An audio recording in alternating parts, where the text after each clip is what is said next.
പക്ഷേ കഴിഞ്ഞ പ്രാവശ്യം വളരെ നല്ല രീതിയിൽ നിങ്ങളെല്ലാവരും ചില കാര്യങ്ങൾ റിപ്പോർട്ട് ചെയ്തതിൽ ഒന്നുകൂടെ എടുത്ത് നന്ദി രേഖപ്പെടുത്തുന്നത്. കഴിഞ്ഞ പ്രാവശ്യം ഞാൻ നിങ്ങളോട് പറഞ്ഞു ഈ കേരളത്തിലെ വർഗീയതയും മയക്കുമരുന്നും ചെയ്യുന്ന ബുദ്ധിമുട്ട്. ഈ വർഗീയ മാഫിയയുടെ ഏറ്റവും വലിയ ഇരയാണ് ഇപ്പൊ നമ്മൾ എടുത്തിരിക്കുന്നത്. പേടിച്ചു വിറച്ചായിരുന്നു. ഞാൻ പറഞ്ഞു എന്റെ സഹോദരങ്ങളുടെ മുന്നിൽ ഞാൻ കൊണ്ടുവരിക. ഇത് ഇന്ന് തൊട്ട് ജസ്ന എന്താണെന്ന് നിങ്ങൾ കൂടെ ഒന്ന് മനസ്സിലാക്കണം. ഈ കുട്ടിക്ക് സഹായം ചെയ്യാൻ നമ്മളല്ലാതെ വേറെ ആരും ഉണ്ടാവില്ല.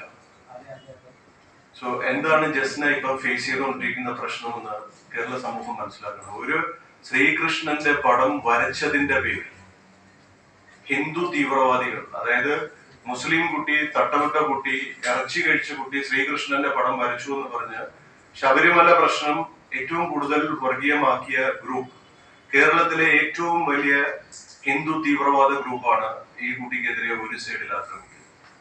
മറിച്ച് അപ്പുറത്തെ സൈഡിൽ ഒരു മുസ്ലിം കുടുംബത്തിൽ ജനിച്ച കുട്ടി ഇതുപോലെ അന്യമതത്തിലെ ഒരാളുടെ പടം വരച്ചു, ചിത്രം വരച്ചു, ദൈവത്തിന്റെ പടം വരച്ചു എന്നുള്ളതിന്റെ പേരിൽ അപ്പുറത്തെ സൈഡിലുള്ള പീഡനം. ഇതിന്റെ രണ്ടിന്റെ ഇടയിൽ ഇരുന്ന് ഞെരങ്ങുന്ന ഈ കുട്ടിയുടെ അവസ്ഥ അവര് തന്നെ പറയും. എന്താണ് സംഭവിച്ചത് വ്യക്തമായിട്ട് പറയും. ഇപ്പൊ സോഷ്യൽ മീഡിയ മുഴുവനും ഞാൻ ഹണി ട്രാപ്പുകാരിയാണെന്ന് പറഞ്ഞിട്ട് വ്യാജ പ്രചരണം ഇറക്കിയിട്ടുണ്ട്. ഞാൻ ഇന്നേ വരെ ആരെയും ഹണി ട്രാപ്പ് കൊടുക്കാനോ ഒന്നിനും പോയിട്ടില്ല. ഞാനൊരു കേസ് കൊടുത്തതിന്റെ കോടതിയുടെ പകർപ്പ് വെച്ചിട്ടാണ്, അതാണ് കൊടുത്തിട്ട് ഞാൻ പിന്നെ അനേക ആൾക്കാരുടെ പേരിൽ കേസ് കൊടുത്തിട്ടെന്ന് പറഞ്ഞിട്ടാണ് അത് വരുന്നത്. ആ കോടതിന്റെ പകർപ്പ് സത്യമായിട്ടുള്ള കാര്യം, ഞാൻ ഒരാളാലെ റേപ്പ് ചെയ്യപ്പെട്ടതിന്റെ പേരിലാണ് ഞാൻ ആ കേസ് കൊടുത്തത്. അത് കൊടുക്കാൻ നേരം വൈകിയതിന്റെ ഒരൊറ്റ അടിസ്ഥാനത്തിന്റെ പേരിലാണ് കോടതി അവർക്കെത് സപ്പോർട്ടായിട്ട് ആ ഒരു വിധി വന്നത്. ഞാൻ കൊടുക്കാൻ വൈകിയതിന്റെ കാരണം ഞാൻ പറഞ്ഞത്, എനിക്ക് ഈ വരച്ചതിന്റെ പേരിൽ സമൂഹത്തിന്റെ മുമ്പിൽ എന്നെ ഒറ്റപ്പെടുത്തി. എനിക്ക് കുടുംബമല്ല, എനിക്ക് എന്റെ വാപ്പയുടെ ഒരു സപ്പോർട്ട് അല്ലാതെ, കുടുംബത്തിന് അല്ലെ വാപ്പയുടെ ഫാമിലിയുടെ സപ്പോർട്ട് അല്ലാതെ വേറൊരാളുടെ സപ്പോർട്ട് എനിക്കില്ല. ഒരു സുഹൃത്തിന്റെ അടുത്ത് പറയാന്ന് വെച്ചാൽ, ഒരു സുഹൃത്ത് മുഖാന്തരാണ് ഒരു വ്യാജ ഡോക്ടർ ചമഞ്ഞിട്ട് എന്റെ ഒരു കുഞ്ഞിന്റെ ട്രീറ്റ്മെന്റിന് വേണ്ടിയിട്ട് പോയിട്ട് കിട്ടിയ ഒരു അവസ്ഥയാണ് എനിക്ക്.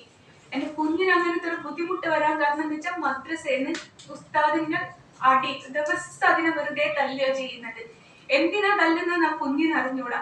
എന്നിട്ട് ഇതിന് മദ്രസയിലും സ്കൂളിലും പോകാൻ പറയോ. എന്നിട്ട് സ്കൂളിൽ പോയിട്ട് കുട്ടികളോട് ആ മദ്രസയിലുള്ള ഉസ്താദിനോടുള്ളതൊക്കെ മറ്റു കുട്ടികളോട് കാണിക്കൽ തുടങ്ങിയപ്പോഴാണ് സ്കൂളിൽ എന്നോട് പറഞ്ഞത്, ഇങ്ങനെ കുട്ടിക്ക് എന്തോ പ്രശ്നം, നിങ്ങളൊന്ന് കൊണ്ടുപോയി നോക്കി എന്ന് പറഞ്ഞിട്ട് ആദ്യം ഞാൻ മെഡിക്കൽ കോളേജിന്റെ അടുത്ത് അവിടെ ഫസ്റ്റ് കാണിച്ച്. അങ്ങനെ എൻ്റെ ഒരു സുഹൃത്ത് മുഖാന്തരാണ് ഈ ഒരു വ്യാജ ഡോക്ടർ, അവന്റെ അന്ന് പേര് ഞങ്ങളെടുത്ത് പറഞ്ഞത് റോഷൻ എന്നാണ്, ഈ ഡോക്ടർ ഞാൻ പരിചയപ്പെടുന്നത്. ട്രീറ്റ്മെന്റിന് കുട്ടീനെ കൂട്ടാണ്ട് വീട്ടിലോട്ട് വരണം എന്ന് പറഞ്ഞിട്ടാണ് ഞാൻ അവന്റെ വീട്ടിലോട്ട് പോകുന്നത്. പക്ഷെ ഞാൻ പറഞ്ഞ പോലീസ് സ്റ്റേഷനിൽ പറഞ്ഞ കാര്യങ്ങളൊന്നല്ല കോടതിയിലേക്ക് എത്തി. കോടതിയിലേക്ക് എത്തിയപ്പോഴൊക്കെ മാറി മറിഞ്ഞു. എന്നോട് ചോദിക്കുന്നത്, എന്നെ പീഡിപ്പിക്കപ്പെട്ടു എന്ന് പറഞ്ഞ അന്നത്തെ ഡ്രസ്സൊക്കെ ചോദിക്കുന്നത്. ഞാൻ എവിടെ നിന്ന് എടുത്ത് കൊടുക്കാനാണ്? ഞാൻ പരാതി കൊടുക്കാൻ ഈ കാരണങ്ങൾ കൊണ്ടാണ് വൈകിയത്, വേറെ ഒരു കാര്യം ഉണ്ടായിട്ടല്ല ഞാൻ വൈകിയത്. ലാസ്റ്റ് പണം ചോദിക്കുക, എന്റെ വീട്ടിൽ വന്ന് കുഞ്ഞുങ്ങളെ ഉപദ്രവിക്കുക, ഇങ്ങനത്തെ ബുദ്ധിമുട്ടൊക്കെ വന്ന് ഞാനും എന്റെ മക്കളും ആത്മഹത്യ ചെയ്യേണ്ടി വരും എന്നുള്ളൊരു അവസ്ഥയായപ്പോ, എന്റെ ഭർത്താവ് ആ സമയത്ത് ഗൾഫിലാണ്. ഭർത്താവ് ഗൾഫ് പോകുന്നത് തന്നെ വീട് ജപ്തി നോട്ടീസിന് വെച്ച സമയത്താണ് ഭർത്താവ് ഇവിടുന്ന് ഗൾഫ് പോകുന്നത്. അവരോട് ഇത് പറഞ്ഞ അവര് നാട്ടിൽ വന്ന ഇവനെ വെട്ടിക്കൊല്ലൂ എന്നുള്ളത് എനിക്കറിയാം. പിന്നെ ഞങ്ങൾക്ക് ആരും ഇല്ലാണ്ടാവുകയല്ലോ എന്ന് കരുതിയിട്ട് ഒരു കുടുംബത്തിന് വേണ്ടിയിട്ട് അല്ലെ ഒരു കുഞ്ഞുങ്ങൾക്ക് വേണ്ടിയിട്ട് സഹിച്ചു ക്ഷമിച്ചു എനിക്ക് വന്ന ബുദ്ധിമുട്ടുകളൊക്കെ ഞാൻ സമൂഹത്തോട് പറയാതെ സ്വന്തം സഹിച്ചു നിന്നിട്ട് അനുഭവിച്ചെടുത്തതാ. എന്നിട്ട് എന്നെ വേട്ടയാടി തുടർന്ന് ഇങ്ങനെ ചെയ്തതുകൊണ്ട് അവന്റെ കയ്യില് ആ വീഡിയോ ദൃശ്യങ്ങൾ ഉണ്ട് എന്ന് പറഞ്ഞു. ഞാൻ പറഞ്ഞു, നിങ്ങൾ പുറത്തു വിട്ട് അതിൽ നിങ്ങളൂടി ഉൾപ്പെടുന്നുണ്ട്, അത് എനിക്ക് നല്ലതിന്, സമൂഹം അത് അറിയണം എന്ന് പറഞ്ഞത്. അപ്പൊ പറഞ്ഞു, എനിക്ക് തെറ്റിപ്പോയി, എന്റെ മുഖം അതിൽ കാണൂല, നിന്റെ ശരീരഭാഗങ്ങളാണ് മറ്റുള്ളവര് കാണുക എന്ന് പറയുന്നത്. ഒരു സ്ത്രീനെ സംബന്ധിച്ച് ഒരു ശരീരഭാഗം മറ്റൊരാൾ കാണുക എന്ന് പറയുന്നതാണ് ഏറ്റവും വലിയ അപമാനം. പിന്നെ ജീവിച്ചിരുന്നിട്ട് കാര്യമുണ്ടോ? എന്റെ കുഞ്ഞുങ്ങൾക്ക് ആരുണ്ട് എന്നുള്ള ഒരൊറ്റ കാരണം കൊണ്ടാണ് ഇത്രയും വിഷയമുള്ളത് കൊണ്ടാണ്.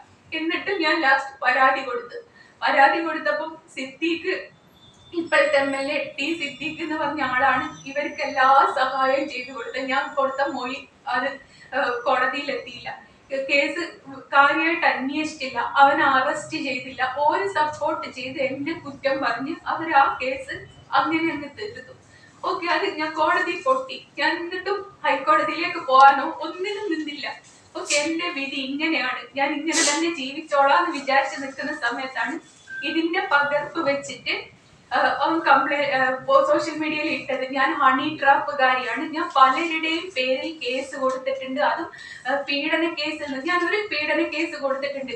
അല്ലാത്തൊരു കേസ് എന്ന് പറയാൻ ഒരു സമൂഹത്തിൽ ഒരു സ്ത്രീ ഇറങ്ങി നടക്കുമ്പോണ്ടാവുന്ന പല ബുദ്ധിമുട്ടുകളും. ബസ് കയറി ഒരാൾ തോന്നിയാൽ ഞാൻ കംപ്ലൈന്റ് കൊടുക്കും, പുറത്തിറങ്ങി ആരെങ്കിലും എന്നെ സൈറ്റ് അടിച്ചാൽ ഞാൻ കംപ്ലൈന്റ് കൊടുക്കും. അങ്ങനത്തെ കേസുകൾ എന്നല്ലാതെ വേറെ ഒരു കേസും ഇന്നേ വരെ ഞാൻ കൊടുത്തിട്ടില്ല. ആരെങ്കിലും ഉണ്ട് ആ തെളിവ് സഹിതാണ് കൊണ്ടുവരേണ്ടത്. ഞാൻ പലരുടെയും കയ്യിൽ നിന്ന് പൈസ മേടിച്ചു എന്ന് പറയും, ആർക്കും തെളിവില്ല, പറച്ചിൽ മാത്രമേ ഉള്ളൂ. എന്തുകൊണ്ട് അവരാരും തെളിവ് കൊണ്ടുവരാത്ത? ഒരു തെറ്റും ചെയ്യാത്ത എന്നെ ഇത്രത്തോളം ആക്കി ഒടുക്കം മരണത്തിന് കീഴടങ്ങാൻ വരെ നോക്കേണ്ട ഗതികേട് വന്നു. കാര്യം എന്താ വെച്ചാൽ നമ്മുടെ നിയമത്തിന് ഏറ്റവും വലിയ പ്രത്യേകത ഉണ്ട്. ജീവിച്ച് നിൽക്കുമ്പോൾ കിട്ടാത്ത നീതി നമ്മൾ മരിച്ചു കഴിഞ്ഞതിന് ശേഷം ആരെങ്കിലും ഒരാള് കൊണ്ടുതരും. അതാണ് നമ്മുടെ നിയമത്തിന്റെ ഏറ്റവും വലിയ കാര്യം. അതുകൊണ്ട് ഞാൻ സ്വയം ജീവൻ ഒടുക്കാൻ വരെ നോക്കി, അവിടുന്ന് രക്ഷപ്പെട്ടു പോന്നു. ഇനി ഒരു വഴിയില്ല എന്ന് വിചാരിച്ച് നിൽക്കുന്ന സമയത്താണ് ഇദ്ദേഹത്തിന് പടച്ചോൻ എന്നുള്ള രൂപത്തിൽ, അല്ലെ ഞാൻ വരയ്ക്കുന്ന കണ്ണൻ എന്നുള്ള രൂപത്തിൽ എന്റെ സൈഡ് സംസാരിക്കാൻ, അല്ലെ നീ എന്ത് തെറ്റാ ചെയ്തത് അതൊന്നും എനിക്കറിയണമെന്ന് പറയാൻ ഒരാളെങ്കിലും എന്റെ മുമ്പിലേക്ക് വന്നിട്ടുണ്ട്. ആ ഇദ്ദേഹമാണ്. ആ ഒരു ധൈര്യത്തിലാണ് ഞാനിപ്പോ വന്നത്. നിങ്ങൾ എല്ലാരും മനസ്സിലാക്കണം, ഞാൻ ആകെ കൊടുത്തൊരു കേസ് ഇത് അനുഭവം കൊണ്ട് കൊടുത്തതാ, അല്ലാതെ ഇന്നേ വരെ ഞാൻ ആരുടെ പേരിലും കൊടുത്തിട്ടില്ല. കൊടുത്തിട്ട് ബുദ്ധിമുട്ടുകൾക്കല്ലാണ്ട് ആരോടും ഒരു പൈസ മേടിച്ചിട്ടില്ല. ഞാൻ ഒരു ഹണി ട്രാപ്പിൽ അംഗവുമല്ല. ജസ്ന, ഒരു കാര്യം എന്താ വെച്ചാല്